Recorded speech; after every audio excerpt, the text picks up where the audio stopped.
تقول الأسطورة إن في طبيب عاش في مصر 200 سنة، جمع ثروة كبيرة من الكشف ومن الديلات مع الشركات وحطها في مكان سري وكتب بيها وصية لابنه الوحيد. في الآخر ابنه الوحيد ده جه يبص على الوصية معرفش يقراها. قالوا له ما حدش هيعرف يقرا خطك إلا أقرب صيدلية العيادة بتاعت أبوك. راح لأقرب صيدلية قالوا له للأسف الدواء ده مش موجود عندنا. أهلا بكم، أنا محمد عبد الرحمن، قناة فيما وراء الصيدلة، اتعالج صح. النهارده هنتكلم على روشتات، مأساة من المآسي اللي بنعيشها في مصر. ليه مآسي؟ لأن احنا زي ما قلنا المنظومة مصممة تخترع العجلة ونشوف الدنيا كلها ماشية ازاي ونمشي عكسه. لحد النهارده مفيش قانون ولا قرار ملزم للأطباء والمستشفيات ان هم يكتبوا الروشتة مطبوعة. الروشتات للأسف غالبيتها 98-99% منها بيتكتب يدوي، وبيتكتب بخط سيء جدا مش واضح ولا العربي ولا الانجليزي. هي ايه الروشتة بالاساس اللي احنا عاملين عليها الازمة؟ الروشتة المفروض رسالة من الطبيب للصيدلي بتقول له انا بوصف للمريض بتاعي ادوية معينة بجرعات معينة وتركيزات معينة. الرسالة شرط اساسي منها انها ما تبقاش لغز.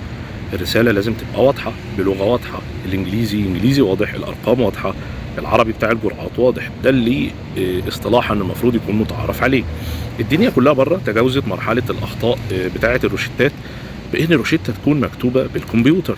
الكمبيوتر دخل في كل حتة دلوقتي، الموبايل نفسه ممكن يقوم بوظائف الكمبيوتر من غير ما يحصل اي مشكلة. لكن احنا حاليا عندنا تصميم وعند وعزة بالاسم ان لازم الروشتة تتكتب بصورة يدوية. طيب ايه هي مخاطر كتابة الروشتة بصورة يدوية؟ للأسف الشديد نسبة كبيرة من الأدوية بتتصرف غلط، وساعات بتبقى أدوية تهدد الحياة. زي ما حصل من سنتين، كان في حالة مكتوب لها لاكسيول بي ملين، والحالة ديت اتصرف لها لانوكسين علاج القلب. فاللي حصل ان خلال اسبوعين بالظبط الحالة توفاها الله بهبوط حاد في الدورة الدموية وفشل في القلب. النهاردة مين المسؤول عن ده؟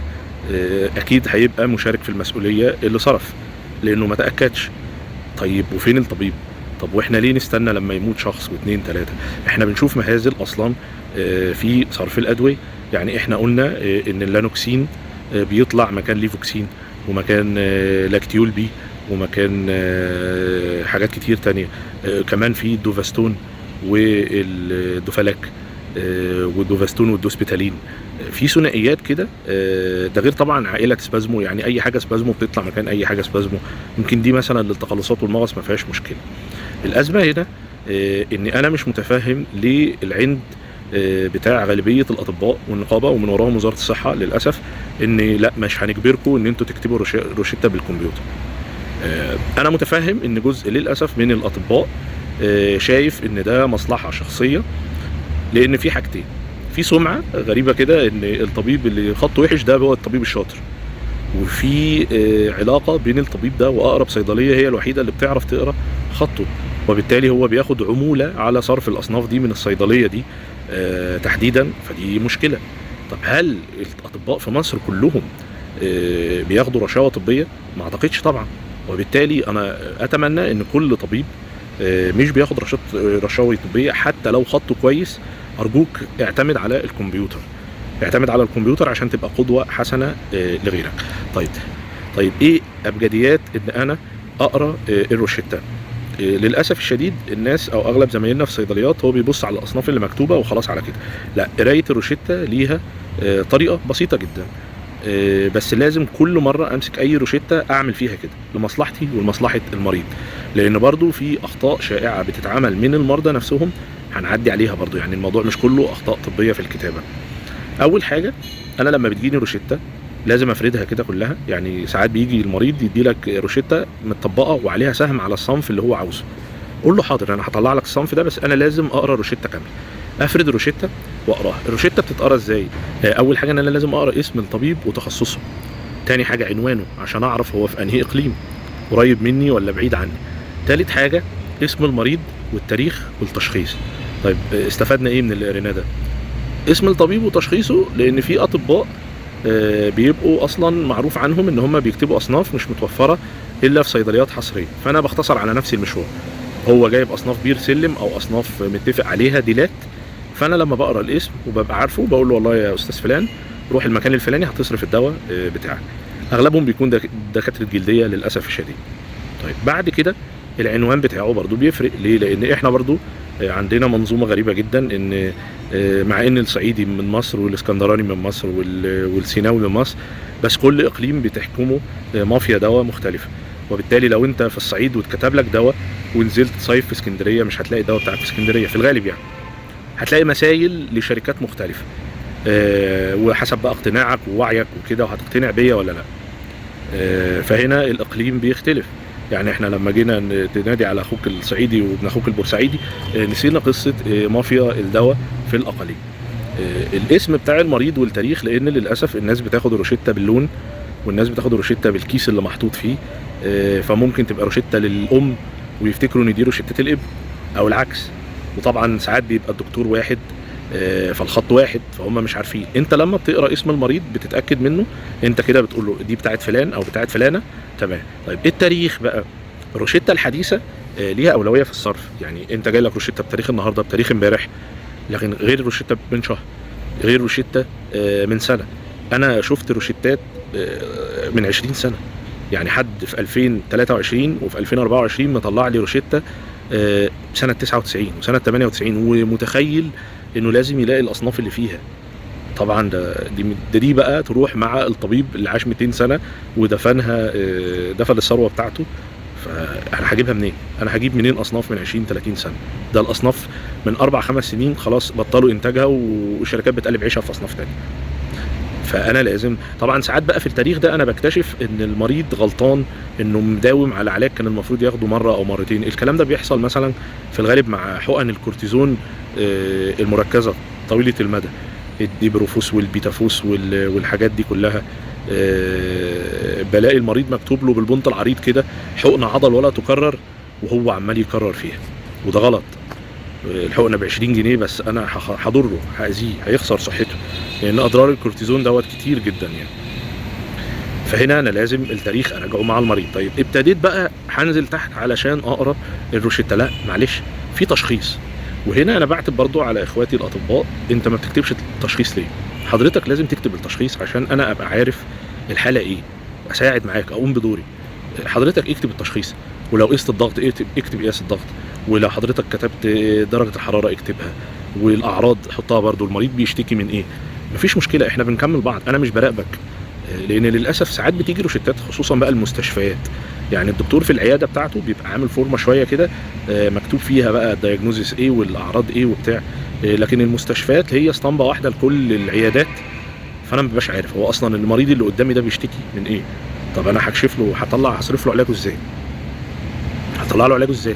وللاسف المريض بيتعامل معاك بقى على ان انت الساحر، اللي الروشته المفروض يا تبقى شاطر وتعرف تقراها من نفسك، يا انت تبقى عبيط وياخدها منك ويطلع يجري. انا نفسي اهو ب20 سنه شغل، يا ما عدى عليا ناس ابص في الروشته واساله هو مين ده، يقوم خاطفها مني ويطلع يجري بمنتهى قله الذوق والجليطه. يا سيدي الفاضل انا عايز اخدمك، وخد بالك انت انا حقي هيجي لي، لان انت هتطلع تروح لحد مش عارف فهيضرك. طب ليه كده؟ طب ما انا كان من الاول انا عايز اخدمك صح. في ناس بالعكس بقى لما ببتدي اسالها بيبتدي يعرف ان انا مهتم بيه، ويقول لي التفاصيل وافيده. لان لو في مشكله وانا ببص على الروشته هتواصل على طول مع الطبيب، او اقول والله يا جماعه في مشكله في كذا، ما ينفعش كذا يتاخد. فده دوري. وبعد كده بعد ما قريت كل الحاجات دي ابتدي ابص على الاصناف، ولو حضرتك عاوز صنف معين هبتدي ابص عليه.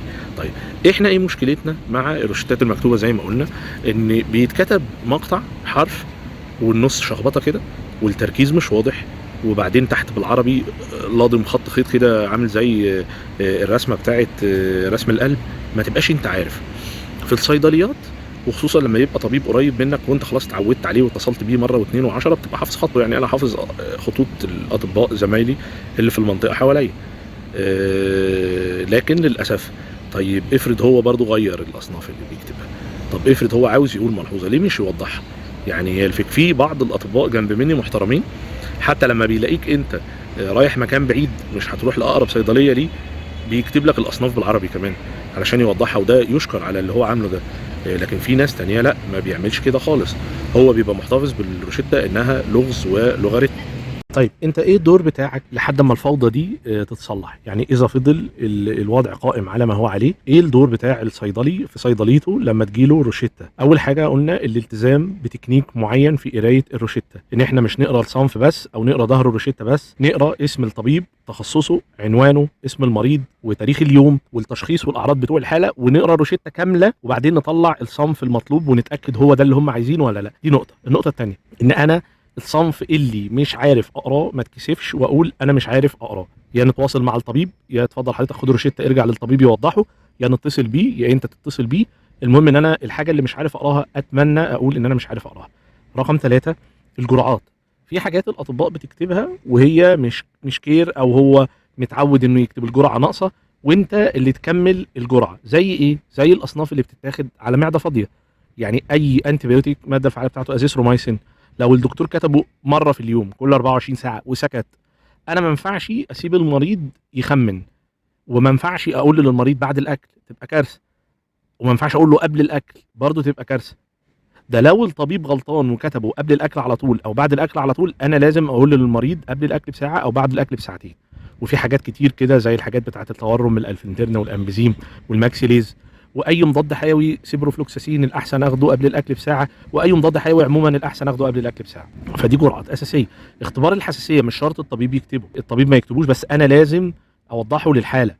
وطبعا اتكلمنا على فوضى الحقن، ان نتمنى ما تتاخدش حقن ولا في صيدليات ولا في البيت، الحقن تتاخد في عياده او في مستوصف او في مركز طبي او في مستشفى، ويكون تحت اشراف طبي، ويكون المكان دوت مهيأ انه يتعامل مع حالات الحساسيه او حالات التسمم لو خد جرعه زايده او يبقى في اهتمام بده. المريض كمان يا جماعه عليه دور. يعني ما ينفعش مثلا اتكتب لي روشته من طبيب واتصرفت لي من صيدليه، اروح البيت او مفاتح ومسمي وواخد على طول. لا، حضرتك من حقك والواجب عليك ان انت اقرا العلاج اللي من بره. ما ينفعش غلطه مثلا ان واحد مكتوب له جاناتون فمكتوب بخط صعب، فاللي واقف في الصيدليه غلطان، سواء صيدلي حديث العهد او مساعد متجرئ، ويطلع جنيره. يعني انت لا شفت اسم المريض ولا شفت اسم الدكتور، طبعا جنيره ده اقرص مانع حمل، ويقوم جاي الراجل مستخدمه. والله دي حادثه حصلت قدامي يعني وشفتها. جه حد يقول لي هو ده اللي مكتوب، اصل الصيدليه الفلانيه في المكان الفلاني وصفوا صرفوه لي، وكان جنيره اقراص منع حمل مكتوبه الراجل. فحضرتك لما تلاقي راجع، ما تاخدش الدنيا كلها امان. انا ما بقولكش شك، يعني مش عايزك عشان ما يسمعنيش زمايلي الصيادله والاطباء ويقولوا ده بيشكك فينا. يا سيدي الفاضل، انا عايز المنظومه كلها تبقى صح. احنا عايزين علم اكتر، احنا عايزين استفاده اكتر. فاحنا ياما شفنا مهازل ان الاشعه والتحاليل بعض الصيدليات، ما هو عايز يبيع بقى ومش عايز يقول انه مش عارف يقرا، فبيطلعها. يعني بيقرا التحاليل دي على انها دواء ويطلعه وعادي وكله بيمشي ومحدش زعلان من حاجه. لا، الاشعه والتحاليل، واتمنى ان اكتب الاشعه مثلا بصيغه واضحه وفورمه ثابته، ما تكونش برضو نفس الشخبطه اللي بتتكتب بالانجليزي. يا جماعه هو ليه احنا مصممين ان الموضوع لغز وان الروشته دي تعويذه؟ لا، اي شخص بيعرف يقرا عربي وانجليزي من حقه ان هو يقرا روشته، من حقه يقرا روشته. وبعدين هنيجي بقى لنقطه المثيل والبديل، لان ساعات بيبقى الدكتور كاتب اسم الشركه نفسه غلط، يعني بيقدم مقطع ويأخر مقطع، فيجي مثلا حد يقرا يقول لك ايه ده، لا ده انا مش عايز مثيل. المثيل حق اصيل للصيدلي، مع احترامي لحضرتك كمريض ومع احترامي للطبيب اللي كاتب. والمفروض ان لو في زي ما بيقولوا كده خطوات واجراءات تصحيحيه عندنا، احنا ما نتكلمش في المسائل وما نتكلمش في البدايل وما نتكلمش في الروشتات المكتوبه يدويا مره تانية. دي حاجات اساسيه لمصلحه المريض مش لمصلحتي. واعتقد ان الشهرين اللي فاتوا اللي نقص فيهم الدواء اللي شالنا وفادنا المسائل. انت كنت لاقي اوجمنتين ولا خدت ميجاموكس وكلافيموكس وهايبيوتيك واوجرام وخدت الحاجات دي كلها؟ طب هتيجي بعد كده بقى تقول لي لا ده انا مش عاوز مثيل؟ لا. اتمنى نستوعب اللي بيحصل، واتمنى ان نلاقي حد ياخد قرارات. اتمنى وزاره الصحه يا جماعه والله العظيم 3 هيفيدكم، مش هيضركم ومش هيقلل في ارزاقكم. يعني مش هيقلل المؤتمرات العلميه ورحلات السفر والهدايا، مفيش مشكله. انا ليا زمايل مناديب، ما الدوائر كلها مفتوحه ببعض، يقول لي يا دكتور احنا بنعرض على الدكتور ختم جاهز مكتوب فيه الصنف بالجرعه بتاعته. انا ما عنديش مشكله. انا دلوقتي مش ازمتي معاك ان انت عايز تاخد الرشوه الطبيه، انا ازمتي معاك ان انت مصمم تعملها لغز. ما الشركه اللي انت متفق معاها يا سيدي الفاضل جايبه لك جايبه لك الروشته مطبوعه وانت علم على الجرعه.